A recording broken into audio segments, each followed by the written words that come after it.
we are going to quickly move ahead to the second franchise, and that is going to be the Karachi Kings, the squad we're going to look at. And this franchise had a bit of a nightmare run in the last season. Obviously, they have a new captain this time. Babar Azam is not a part of Karachi Kings anymore. He has moved on to Peshawar Zalmi, which is a huge change for Karachi Kings. It's Ahmad Wasim who once again returns as the skipper for Karachi Kings. And we have a few people who have been part of Karachi Kings for a while now, and a lot of new faces as well when it comes to both local talent and the foreign recruitment. So let's go around. Let's start with this time we're going to go to you, Danyal. How are you looking at the Karachi Kings squad? Do you see any improvements from the last season, and what are their key strengths? I'm not completely convinced by the way they've recruited, but I would say that Babar leaving isn't necessarily a disaster. I don't. There's nothing to suggest that him leaving is going to be the difference between finishing sixth with one win and finishing sixth with no wins. I don't think Babar's departure is the issue. Is I'm not fully convinced that they've replaced him quite well, because we talked about Islamabad and the batting firepower they have. I'm not really sure that Karachi has that running through this squad. James Vince is only partially available. I'd like to hear other people's opinions on why they opted to go for Matthew Wade in the platinum category. I know they had keeper issues last year, but it felt like that they could have potentially gone for a bigger name. I think the fact that in their replacement Rossington has done well in the SAT20, I think that probably does help them. But the other concern I have is with the spin department to some extent. Shamsi is going to be not available throughout, obviously. I keep predicting every year, maybe this is where I get it wrong. I keep predicting every year that Imran Tahir is now 42, 43. Maybe this is the year that he finally stopped being sensational and showing signs of age. I also find it interesting that they do have quite an aging squad, and not necessarily, not to say that's a problem, because a lot of squads, sometimes aging squads do tend to win you titles, but I think they have 6 players over the age of 35, and I'm not necessarily convinced by that balance. I think it all just puts a lot of pressure on people like Tayyab Tahir and Haider Ali to be the power hitter, the domestic local power hitters in that squad, and maybe that'll work out for them, but I do have reservations. Right. We'll go to you, Dan. How do you see the Karachi Kings squad, and especially in terms of the new talent that they have come along this time? With Haider Ali coming in, with Qasim Akram has retained his place in the team. You've got Mir Hamza, Faisal Akram, who's the very exciting to look at, and Musa Khan joining the pace attack. So how do you look at all that, and obviously Matthew Wade, Andrew Ty, and Imran Tahir coming in?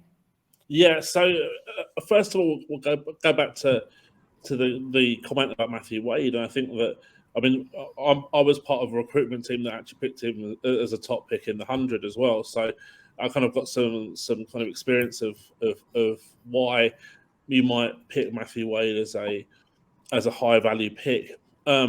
Ultimately, he has a very rare skill set in that he can bat anywhere in the top 7 and is a left-hander who keeps wicket. And if you do a filter for players like that in the database, they just don't really exist. So he covers a very, very, very, very attractive variety of roles, and he's just a super useful player to have when you're looking to construct a roster. So I can understand why Karachi Kings did that. What I do have concerns about with Karachi is a number of concerns that I have. One is the age thing, which I think we've already kind of spoken about a little bit. Dan Christian famously said, old guys win stuff, but I'm not sure we're going to be able to attribute that to this Karachi Kings team. I think that not only are they an aging team, but there's evidence that a number of those older players aren't quite at their best anymore. Potentially, if you're looking at what might be an 11, they look like they've got a long tail, and with Imad Wazir maybe at 7, who's not really a hitter, not really a number 7, a death hitter.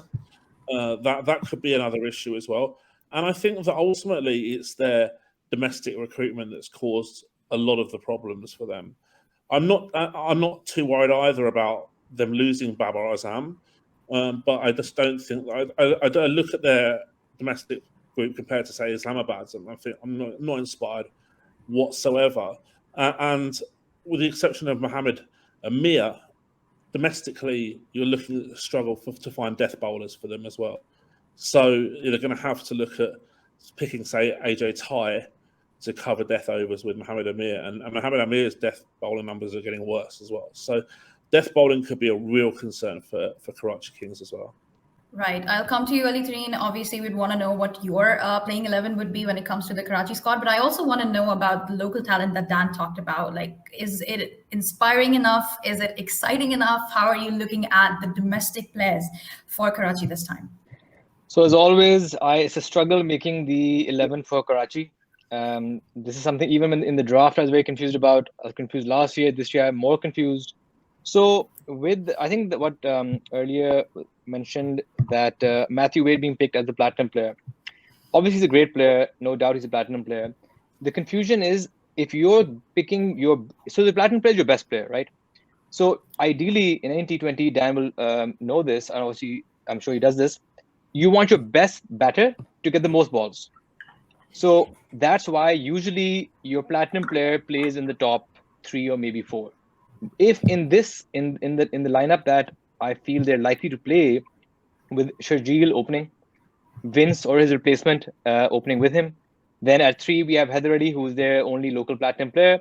4, obviously it's most likely Shoaib Malik. Then they'll have Qasim Akram. And then at 6, if you have Matthew Wade, that's a big waste of a platinum player. So if he plays a little higher, then you're expecting Qasim, putting him at number 6 to come and instantly hit. I don't think that's Qasim's best role. So I'm really confused about their batting order. They have good players. They have Tayyib Tahir, who is one of my favorite domestic players. I've been a huge advocate of getting him into the PSL and into the national team. But is he going to get games? I doubt it. He should get games, but in this lineup, where is he coming in? Then you have Amir Amin and Irfan Niazi as the all-rounders, both good. But when are they coming in? Because if you have Qasim at 6, then Imad Wasim at 7, then you have the bowlers. In the bowling, you have James Fuller, who's left armour, Andrew Ty, right, Amir left, Mir Hamza left. Where's Imran Tahir playing? Is he playing? I don't mind being disrespectful to Karachi fans and the team. I'm sure they have a plan. It's just something I have not been able to figure out myself. It's a very well-kept secret, the plan there. Well, hopefully it's not a secret for their management and their fans, and obviously they'll be hoping that they have a much better season this time.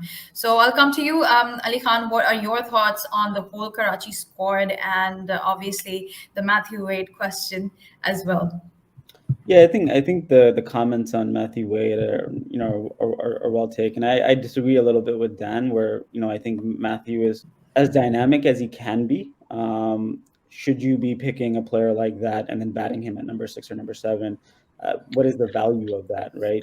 But I think how I view Karachi is that they have a lot of interesting players. None of them seem to kind of make sense together, and I think a lot of that has to do with the structure of the organization from the top.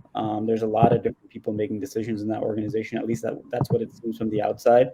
So this seems like an owner is making decisions, a president's making decisions, the captain's making decisions, the coach is making decisions, and so maybe an analyst is making decisions. And so now what you have is a mishmash of different players that in isolation they're pretty interesting, but as a team they don't really make sense together. And I think my concerns with them last year, I mean, they essentially built a team without a middle order. They had no middle order batsman last year. And then Qasim Akram, who was playing his first PSL, was their best middle order batsman last year, essentially. They've obviously improved that with Tayyib Tahir, who's kind of a middle order batsman who can also bat at the top. Very interesting player. Shoaib Malik, I know there's a lot of conversation on Shoaib Malik, but I think he's still good. He brings some middle order stability for them, which again they didn't have last year. I would be concerned about their lower middle order in terms of their hitting ability. I think Imad is someone who has improved as a hitter over the course of his career, but he's certainly not one of the best hitters around.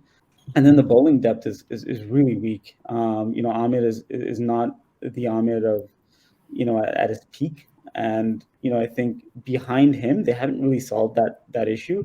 If at any point Ahmed Yamin is opening the bowling for Karachi Kings, it's over. This team is really heading in the wrong direction. With all due respect to Amir Yamin, because he's not really he's like he's like the definition of a bits and pieces all rounder in my opinion, and that's kind of the kind of team that they've gone ahead and built. I'll be interesting to see how they use Faisal Akram and Irfan Khan Niazi. I think those guys are both really good pickups for them, because I think historically they've had really poor domestic talent. They've really not cared about it, but now they have a couple of guys, specifically locally, Qasim Akram, Faisal Akram, and also Irfan Khan Niazi, who's a really good pick for them. So it'll be interesting to see how things materialize for them. But again, looking at Islamabad, looking at Lahore, looking at Multan, this team looks really weak. It's good to see Haider Ali here. I'm a huge Haider Ali fan. I'm scared how they're going to use him though. And that would be a worry for me. Right. So Dan, I'll just come to you. I have one question, and that is James Fuller.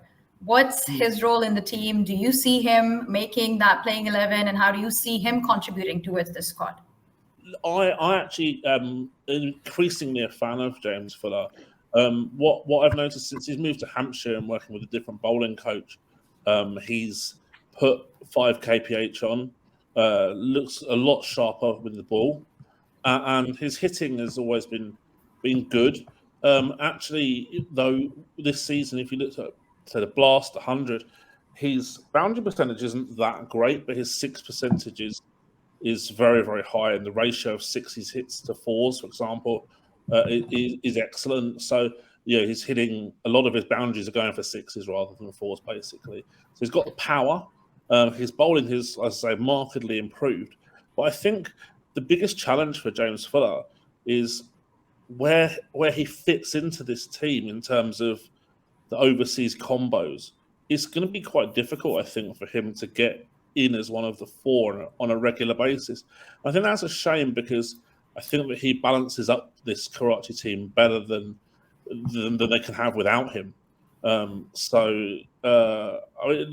look at the overseas players and you think, okay, well, they need to have Ty because he's going to bowl death. They're going to have an overseas spinner. They're going to have Vince, or they're going to have Wade or Rossington as a keeper. So how do you pick Fuller? That's tough, and I think it's a real shame, because I say he's improved a lot. I think he would balance this team up nicely. Right. So, if we were to choose between James Fuller or Ben Cutting coming in at that particular position, or filling up that all-rounder spot for Karachi Kings, who do you prefer? Who do you think is going to be better for Karachi Kings, for the team and for the balance, probably? Certainly, from a match involvement perspective, I should say, in terms of the amount of balls batted and the amount of balls bowled combined, James Fuller would have much more of an impact, I think. Certainly, I think he's a far superior bowler to Ben Cutting.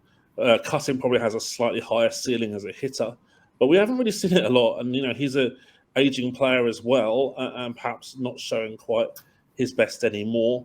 So I would lean towards Fuller over Ben Cutting. Right. Does anybody disagree to that? No, I absolutely. I think Fuller they were very keen on, picked very early. I'm pretty sure they're going to find a way to play him, because just the way how much they prioritize him in the draft. And one thing I'm just concerned. So in any T20 lineup, I feel there has to be a good wrist spinner. I don't think you make a really good ideal T20 11 without a wrist spinner. And given that Ahmad Wasim is the captain, he's going to bowl. He's bowling it away from the right-hander, because they have Qasim and Shoaib Malik to bowl it away from the left-hander. I don't think they're going to have too many overs bowled by wrist spinners, which I think is a huge disadvantage for a T20 team.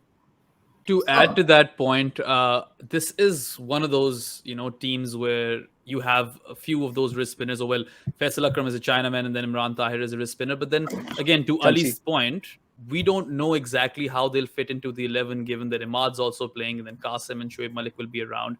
So my concern is that if you have a talent like Faisal Akram, and he's been difficult to pick in domestic tournaments, where exactly is he going to get that breakthrough sort of role, and is he going to play at all? And a talent like him should be nurtured, and I think Karachi is not the perfect team for him to be nurtured in. I mean, look at the average age of the squad, and just looking at the makeup of this 11 or 20-man squad, it doesn't inspire a lot of confidence, because you've got some players who have individual credibility, but as a team, I think Ali Khan mentioned this earlier, I can see how the chemistry will build and how they will gel into one proper 11, because it's quite scattered with respect to that. But I believe that if Karachi are going to find any success, it has to be on the back of Haider Ali, Qasim Akram, and maybe a few of the bowlers. Like Mohammad Amir needs to have a good tournament. And I'm not sure why they picked Andrew Tye, because he's someone who's on the wrong side of 30 and quite far from his best days. Right. So that basically wraps up Karachi Kings squad for us. So it seems like they're not rated very highly by our panel, but let's see how they fare throughout this tournament. Hopefully they'll have a better tournament than they did last year.